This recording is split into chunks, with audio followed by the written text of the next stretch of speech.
अरे नजीर भाई जैसों से एडवांस पैसे दिया करो। नहीं तो हाँ नहीं तो आप ही गरीब हो जाएंगे। तो उनका भी चलना चाहिए ये हिसाब से। देखो सभी उधारी करेंगे तो डॉक्टर बैठ जाएंगे घर पे। पण आज बाकीच्या गोष्टी सोडा, या शहरामध्ये आपण गरीब समाजाला जी ग्रामीण रुग्णालय आहे तिथं आपलेच मंडळी उपचार घेतात मोठ्या प्रमाणात।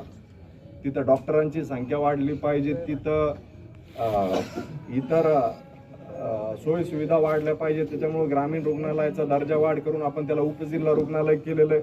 25 कोटीची इमारत त्या ठिकाणी उभी होते, त्याचं काम सुरू झालेलं आहे। आणि याच्याच बरोबर डॉक्टर सुद्धा जवळपास 12 पोस्ट त्या ठिकाणी नवीन भरल्या जाणार आहेत। आणि म्हणून सरकार दरबारी ज्या सोयी सुविधा या शहराला उपलब्ध झाल्या पाहिजे त्याचा प्रयत्न मी त्या ठिकाणी करतोय। नक्कीच आपण आपल्या शहरामध्ये आरोग्याच्या सेवा कशा चांगल्या पुरवता येईल त्यासाठी प्रयत्न किंवा पूर्णत्वाकडे घेऊनच चाललेलो आहे। पण असे जे खाजगी प्रॅक्टिस करणारे डॉक्टर्स आहेत राहिल्स सारखे, या ठिकाणी सुद्धा नक्कीच आता इथं बसलेले जे मंडळी आहे, आपल्याला शुगर शरीरावर परिणाम व्हायला लागल्यावर कळते की शुगर झाली, शरीरावर परिणाम झाल्यावर कळते की बीपी झाली, अटॅक आल्यावर कळते की आपलं कोलेस्ट्रॉल वाढलं।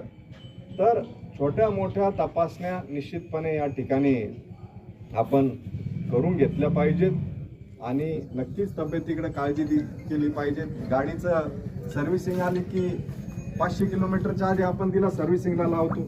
मोबाईलचे रिचार्ज 2 दिवसांनी संपणार त्याची काळजी आज आपण करतो, पण शरीर बंद पडू शकतं याचा विचार आपण करत नाही। ही काळाची गरज आहे, त्यामुळं आरोग्याकडे सुद्धा बारकाईने लक्ष देऊन तब्येतीची काळजी घ्यावी। त्यासाठी अशा प्रकारच्या दवाखान्यांचं निश्चितपणे आपण त्या ठिकाणी त्या अशा प्रकारे दवाखान्यांना निश्चितपणे प्राधान्य देऊन आपण आपल्या तब्येतीची काळजी घ्यावी। इथं मेडिकल स्टोअर सुद्धा उपलब्ध झालंय। संतोष विश्वनाथजी मिरकर आणि सागर शेषरावजी मिरकर यांच्या माध्यमातून मेडिकलची सुद्धा सुविधा नक्कीच उपलब्ध झालेली आहे। आता मिळणारी वस्तू आलापूरतच घेतली पाहिजे आलापूरवासियांनी। पण त्यांना वाटतं की बस स्टँडवर काय चालू आहे पाहण्यासाठी ते मेडिकलची एक गोळी आणायला बस स्टँडवर जाते। गोळी येते 2 रुपयाची आणि याचा पेट्रोलचा खर्च होतो 50 रुपये। तर तसं करू नका तुम्ही सगळे, इथं मिळत असेल इथंच घ्या। त्यामुळं नक्कीच मी राहील सिद्दीकी यांना शुभेच्छा देतो। नक्कीच त्यांच्या हातून चांगलं कार्य घडेल आणि मुद्दामून मी या कार्यक्रमाला या ठिकाणी उपस्थित राहिलो, कारण एक तरुण मुलगा निश्चितपणे चांगलं शिक्षण घेऊन आपला नवीन व्यवसाय या ठिकाणी चालू करतो, त्याला प्रोत्साहित केलं पाहिजेत, प्रोत्साहन दिलं पाहिजेत म्हणून मी या ठिकाणी आलो।